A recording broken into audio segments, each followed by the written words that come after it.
Olá pessoal, professor Sérgio Augusto na área para mais uma aula de História, dessa vez para falar sobre o Iluminismo.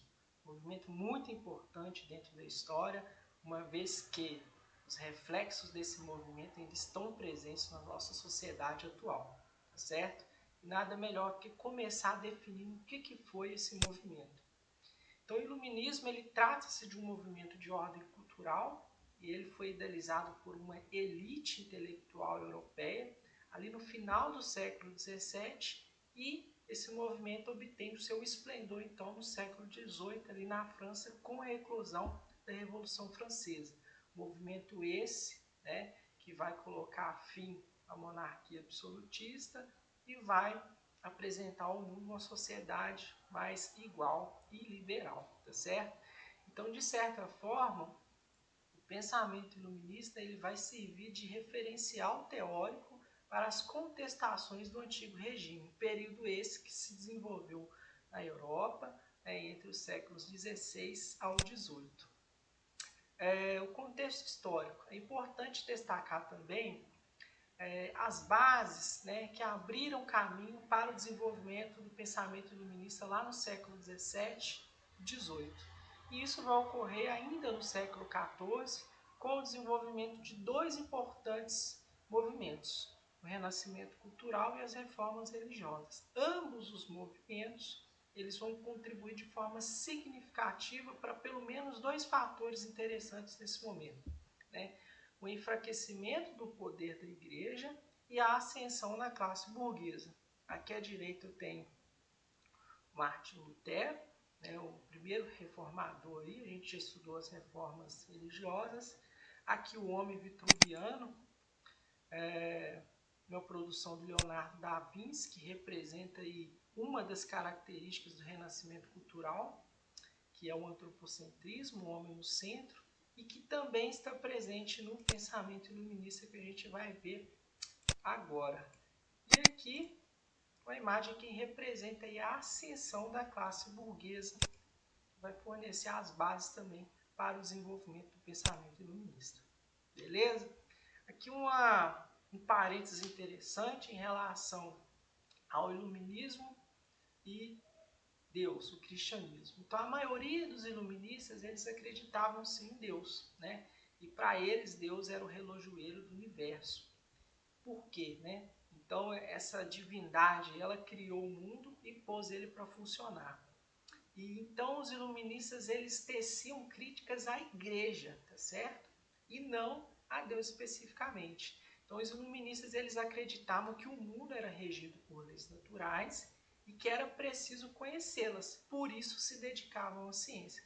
Então, o iluminismo ele confronta a visão da igreja, a gente fala que é o teocentrismo, que é um tipo de interpretação do mundo que não passa pelo cunho da razão e da ciência, tá certo? E sim pelo o culto da fé. E a gente vai ver lá na frente que tem algumas diferenças isso aí. Mais adiante, eu vou apresentar para vocês em forma de quadro aqui alguns questionamentos do pensamento iluminista em relação à esfera política, econômica, religiosa e social e a solução que esses iluministas vão propor para esse mundo que eles pensam. Então, aqui no setor político, eles teciam severas críticas ao absolutismo, a gente vai falar um pouquinho da tripartição dos poderes, enfim, a teoria do contrato social reformulada pelos pensadores iluministas, que difere da teoria do Hobbes. E então, de acordo com os iluministas, o sistema absolutista ele deveria ser substituído por um sistema mais democrático. Do ponto de vista econômico, eles criticavam o mercantilismo.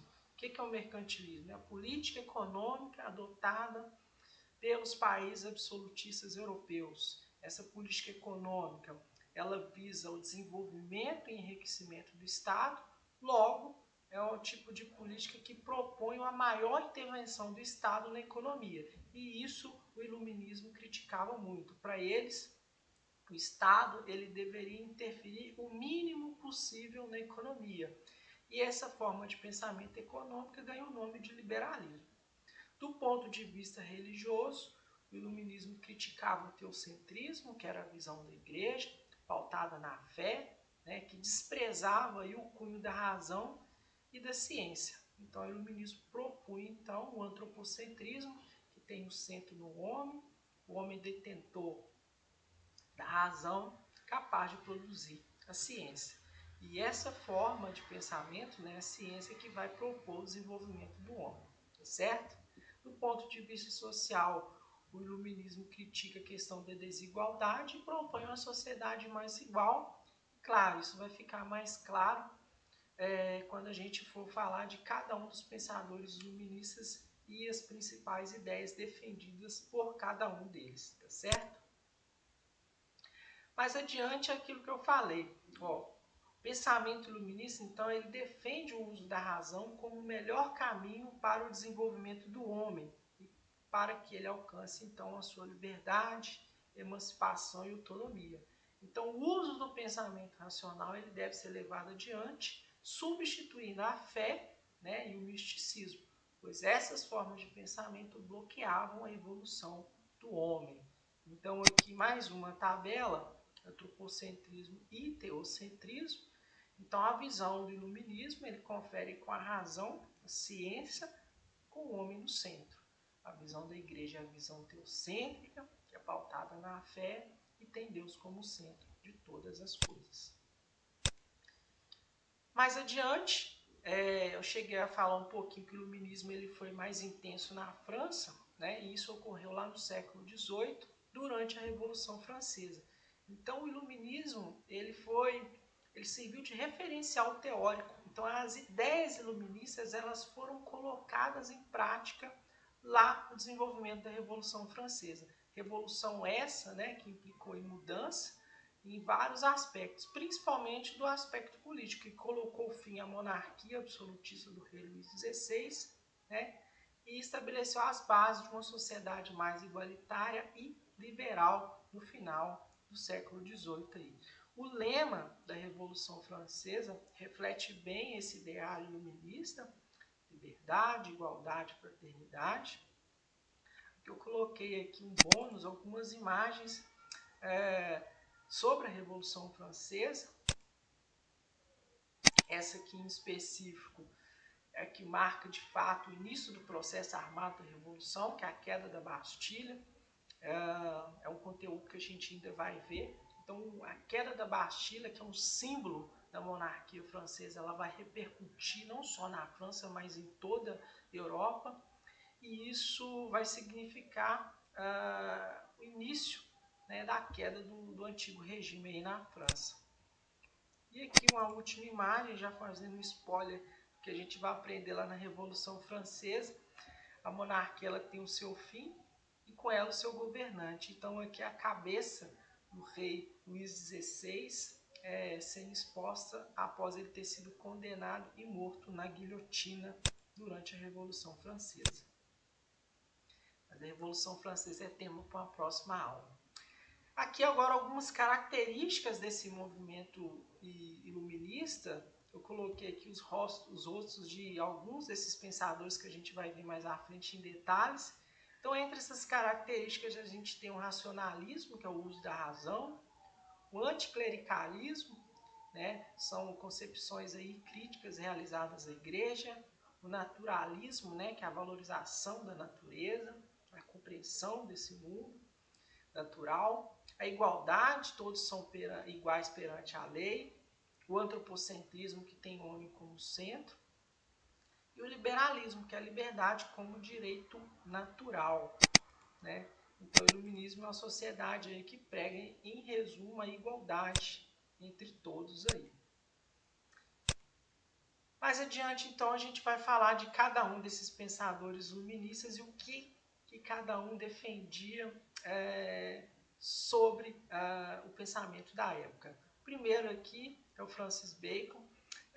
Ele é um filósofo inglês e ele defendia a ideia do método intuitivo e, consequentemente, a valorização da observação da natureza, né? Então, a busca de fatos como fonte de conhecimento. Então, é uma pessoa que valorizava a observação, né, e a comprovação científica como forma de se chegar ao conhecimento. O René Descartes, ele já é um matemático também inglês, em sua obra O Discurso do Método, ele defende uma das características centrais do pensamento iluminista, que é o racionalismo, né, como meio de se chegar ao conhecimento. Então ele destaca aqui o método dedutivo como meio para se chegar à verdade, e que a partir da dúvida, né, você consegue chegar à compreensão do mundo e através do método científico do uso da razão. E ele cunhou uma frase muito interessante e muito expressiva nos dias de hoje: penso, logo existo. Então ele simplifica, né, ele justifica sua teoria no pensamento do desenvolvimento da razão para se chegar ao conhecimento. O Isaac Newton, também matemático, ele estudou aí o princípio da gravitação universal e ele ficou muito conhecido por esse desenvolvimento da teoria da gravitação universal. Então, segundo ele, o mundo, né, o universo, ele é dirigido por leis físicas e cabe, né, ao homem, por meio da ciência, explicar tais fenômenos, tá certo? O John Locke é um dos que eu mais gosto. Uma das ideias que ele defende é o empirismo, tá certo? E o que é o empirismo? Ele acredita que uma das formas para você chegar ao conhecimento é dado pela experiência sensorial de mundo que você pode adquirir ao longo da sua vida. Uma outra contribuição do John Locke foi no campo político. Ele desenvolve a teoria do contrato social, que, diferente do Hobbes, que apoiava o absolutismo, ele vai criticar o absolutismo e vai defender o liberalismo, tá certo? E ele fala o seguinte aqui, ó, que o Estado deveria existir para garantir os direitos naturais do homem, e conclui que o poder político não deve ser concentrado em uma única pessoa, sendo necessário a existência do poder legislativo para regular o chefe de Estado, que é quem representa aí o poder executivo. Então, através dessa teoria do contrato social de Locke, ele defende a existência de um contrato entre o governante e o seu povo, mas a existência de um governo, de um poder, né, que pode limitar a atuação desse governante aí, tá certo? E isso difere muito de Hobbes, que fala que no estado natural o homem viveria na barbárie, né, na selvageria. Então era necessário um governo forte e centralizado para garantir a ordem daquela nação. O Voltaire, ele é um filósofo, né, e crítico aí também do absolutismo da igreja. O que se destaca no pensamento do Voltaire é a questão da defesa da liberdade de expressão. Ele cunhou uma frase muito interessante, conhecida por muitos, que diz o seguinte: posso não concordar com nenhuma das palavras que você diz, mas defenderei até a morte o direito de dizê-las, tá certo? Então, com isso, o Locke ele faz a defesa da importância do direito de você poder se expressar, tá? Sem sofrer essa censura. O Montesquieu, filósofo francês aí, ele ficou conhecido pela teoria da tripartição dos poderes, né, da existência do equilíbrio entre os três poderes. Que os poderes são esses? O executivo, o legislativo e o judiciário. E ele justifica, né, a existência desses três poderes porque acredita que é natural que o homem, né, se ele detém esse poder absoluto aí, que ele possa mais para frente fazer ações autoritárias e despóticas. Então é muito importante, né, um contrapeso aí. Que contrapeso seria esse? A existência de três poderes: um poder para criar as leis, um poder para mandar executar essas leis, um poder para julgar essa criação de leis. E que esses três poderes ele jamais pode ficar a cargo de uma única pessoa. Então ele também é um crítico severo ao sistema absolutista, que a gente sabe, o rei ele reúne esses três poderes na mesma pessoa. Mais adiante aqui a gente vai falar dos três últimos pensadores iluministas aqui da época. O Rousseau, né? O Rousseau ele vai defender, ele vai criticar, na verdade, a questão da propriedade privada, porque para ele a existência da propriedade privada ela pode acarretar um dos problemas que geram desigualdade no mundo. E ele também vai desenvolver uma teoria do contrato social, que, diferente do Hobbes e do Locke, ele fala que, de acordo com esse contrato, o povo ele detém a soberania, né? Então, o povo em primeiro lugar. Então, ele fala que sim, que o povo deve ter um representante, mas que a voz do povo, né, a soberania popular, ela é mais importante do que esse representante maior. Que se essa voz do povo, as ações do povo não fossem respeitadas, que esse representante então deveria ser retirado do poder.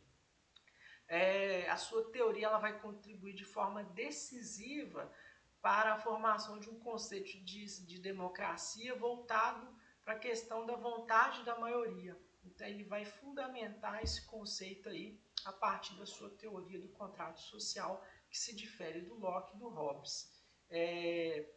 Os últimos aqui, a gente vai falar em conjunto, é o Denis Diderot e o Jean de Alembert.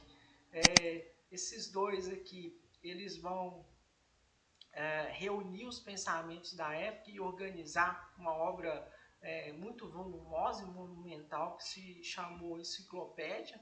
Essa obra ela é composta por 17 volumes de texto e 11 volumes de desenhos. E o objetivo dessa obra era reunir todo o conhecimento da época e apresentar aquilo à sociedade. Então a enciclopédia ela vai se configurar como um dos maiores símbolos desse pensamento iluminista, tá certo?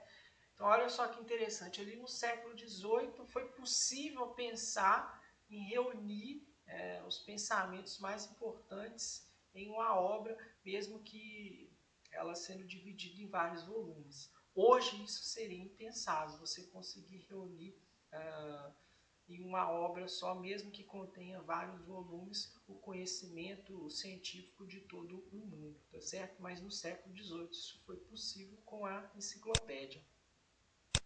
E para finalizar aqui, a gente vai falar do iluminismo na economia, qual que é a influência do iluminismo nesse setor. Então, no campo econômico, a gente já falou que os iluministas eles teciam severas críticas ao Estado absolutista, né? Sobretudo ao mercantilismo, que era a política econômica dos países absolutistas europeus, que priorizavam a intervenção do Estado na economia como forma de conquistar desenvolvimento e o seu crescimento. E a gente vai ver que no campo econômico que os iluministas eles se dividiam em dois ramos. A gente tem os fisiocratas e os liberais. Basicamente a diferença para eles aqui é que a terra era a fonte de riqueza para os fisiocratas ou naturalistas, e os liberais acreditavam que o trabalho era a fonte de riqueza. E chama muita atenção o Adam Smith, que é esse carinha aqui, tá certo? E que dizia-se que, em resumo, era necessário que o Estado intervisse o mínimo possível na economia. E essa frase aqui ela ficou muito conhecida na época, né? Deixar e fazer, deixar ir, deixar passar. O mercado, então, a lei da oferta e da procura é que vai reger as relações econômicas do mundo. O sistema liberal ele ainda é presente em vários países do mundo, nos Estados Unidos, por exemplo. Muita gente fala do capitalismo, mas a forma correta de falar é o liberalismo. Mais adiante, a última coisa de hoje, a gente vai falar do despotismo esclarecido. Então a gente viu ao longo dessa aula que os iluministas eles teciam severas críticas ao sistema absolutista, à Igreja Católica e ao mercantilismo, tá certo? Então, do ponto de vista político, religioso, social e econômico, os iluministas criticavam muito a sociedade no antigo regime. E aí, nesse momento, vai acontecer aqui o despotismo esclarecido. O que é o despotismo esclarecido? Alguns monarcas da época começaram a adotar, a incorporar algumas ideias iluministas aos seus reinados, a sua forma de governar, com o objetivo de se manterem no poder, tá certo? E, logicamente, conseguir enfraquecer qualquer forma de oposição. Então, eu defini aqui o despotismo esclarecido como um tipo de ação política adotado por alguns soberanos, né, reis e rainhas da época, que consistia em adotar reformas iluministas com o objetivo de preservar as suas monarquias, né, o seu governo, por meio de concessões que fossem capazes de enfraquecer oposições ao governo, agradando assim uma maior parcela da população. E essa maior parcela da população que era agradada aí, basicamente era a burguesia que estava ganhando muita força aí, que vai ajudar a acabar com o antigo regime, tá certo? No finalzinho aqui eu deixei 2 mapas conceituais para vocês, que abordam tudo isso que a gente falou do iluminismo nessa aula de hoje. Esse aqui mais detalhado e esse aqui mais simplificado. Espero que essa videoaula tenha contribuído para o conhecimento de vocês e o meu muito obrigado. Tchau!